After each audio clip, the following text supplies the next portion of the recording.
Hello दोस्तों, मैं हूँ निधि। आज मैं आपको बताऊँगी एक्ट के बारे में बताऊँगी। एक्ट की ज़रूरत क्यों बनी और कैसे बनाया गया। ठीक है, सबसे पहले हमको बेसिक समझना बहुत ज़रूरी है। जब आपको हमें सबको इतना पता है कि 23 जून 1757 को प्लासी की लड़ाई हुई थी।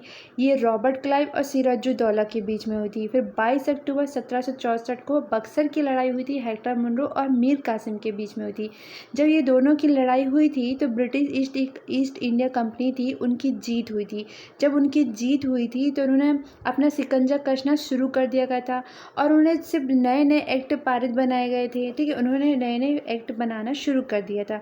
तो इन्होंने जब एक्ट बनाया गया था, मतलब पहला एक्ट जो बनाया गया था 1773 रेगुलेटिंग एक्ट। इसमें क्या हुआ था कि भारत में ईस्ट इंडिया कंपनी के कार्यों को नियमित और नियंत्रण करना शुरू कर दिया। मतलब अपने जो कार्य हैं, ठीक है, अपने जो काम उसमें जो ऑफिस का जो काम होता था, बिजनेस का जो वर्क होता था, उसको रेगुलर कैसे किया जाए और उस काम को हम कंट्रोल कैसे किए। देखो, कोई भी हम जब काम करते हैं उसमें कंट्रोल होना बहुत ज़रूरी होता है। तो वो चीज़ उन्होंने ये पहला नियम निकाला था। ठीक है, इसके बाद में क्या किया था, इसके द्वारा पहली बार कंपनी के प्रशासनिक और राजनीतिक कार्यों को मान्यता मिली थी और इसके द्वारा केंद्र प्रशासन की नींव रखी गई थी। ये हमारा जो हमने आपको बताया, ये बेसिक बताया। अब मैं आपको बताऊंगी, इसके पॉइंट बताऊंगी, खास खास पॉइंट बताऊंगी कि इस अधिनियम द्वारा बंगाल के गवर्नर को बंगाल का गवर्नर जनरल नाम दिया गया था और मुंबई और मद्रास को इसके अधीन कर दिया गया था। तो जब इसको अधीन कर दिया गया था तो इस एक्ट के तहत प्रथम governor general Lord Warring Hasting थे।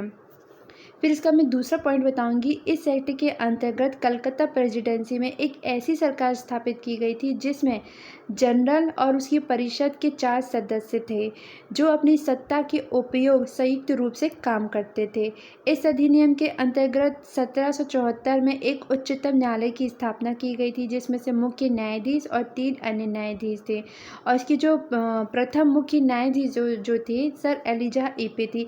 एक क्वेश्चन यहाँ भी बन सकता है कि 1774 में कलकत्ता में उच्चतम न्यायालय की स्थापना किस एक्ट के तहत की गई थी। तो 1773 रेगुलेटिंग एक्ट के तहत की गई थी। ये जो मतलब एक्ट के तहत की गई थी और जो इसमें जो मुख्य न्यायाधीश थे जो सर एलिजा एपे थी। अब इसके बारे में हम आपको ये बताऊंगी। अब दूसरा जो एक्ट बनाया गया था, एक्ट ऑफ सेटलमेंट 1781 में क्या हुआ था, हमने जो रेगुलेटिंग एक्ट के बारे में पढ़ा था 1773 में। तो इसमें कुछ कमियां रह गई थी। हम जब कोई चीज़ बनाते कोई ना कोई त्रुटि रह जाती है, कोई ना कोई कमी रह जाती है। ठीक है, तो हमने फिर इन लोगों ने फिर क्या हुआ था, फिर एक दूसरा एक एक्ट बनाया गया था तो जिसका नाम दिया गया था एक्ट ऑफ सेटलमेंट 1781 में। रेगुलेटिंग एक्ट की कमियों को दूर करने के लिए इस एक्ट का प्रावधान किया गया था। इस एक्ट के अनुसार कलकत्ता की सरकार को बंगाल, बिहार, उड़ीसा को अधिकार प्रदान किए गए थे। फिर इसके बारे में मैं आपको इसमें बताऊंगी। ये तो इतना सिर्फ छोटा सा था। फिर इसके बाद में एक और एक्ट बनाया गया था 1784 ईस्वी पीटिस इंडिया एक्ट। इस एक्ट के द्वारा क्या हुआ था, दोहरे प्रशासन का प्रारंभ किया गया था। कोर्ट ऑफ डायरेक्टर व्यापारिक मामलों के लिए, बोर्ड ऑफ डायरेक्टर राजनीतिक मामलों के लिए बनाया गया था। अब अगर आपको ये मेरा वीडियो अच्छा लगे तो प्लीज़ और लाइक और शेयर ज़रूर कीजिए। मैं आगे भी आपको और इसके कुछ एक्ट है वो मैं आपको बताऊंगी, अगले एपिसोड में बताऊंगी। प्लीज़ लाइक और शेयर कीजिए।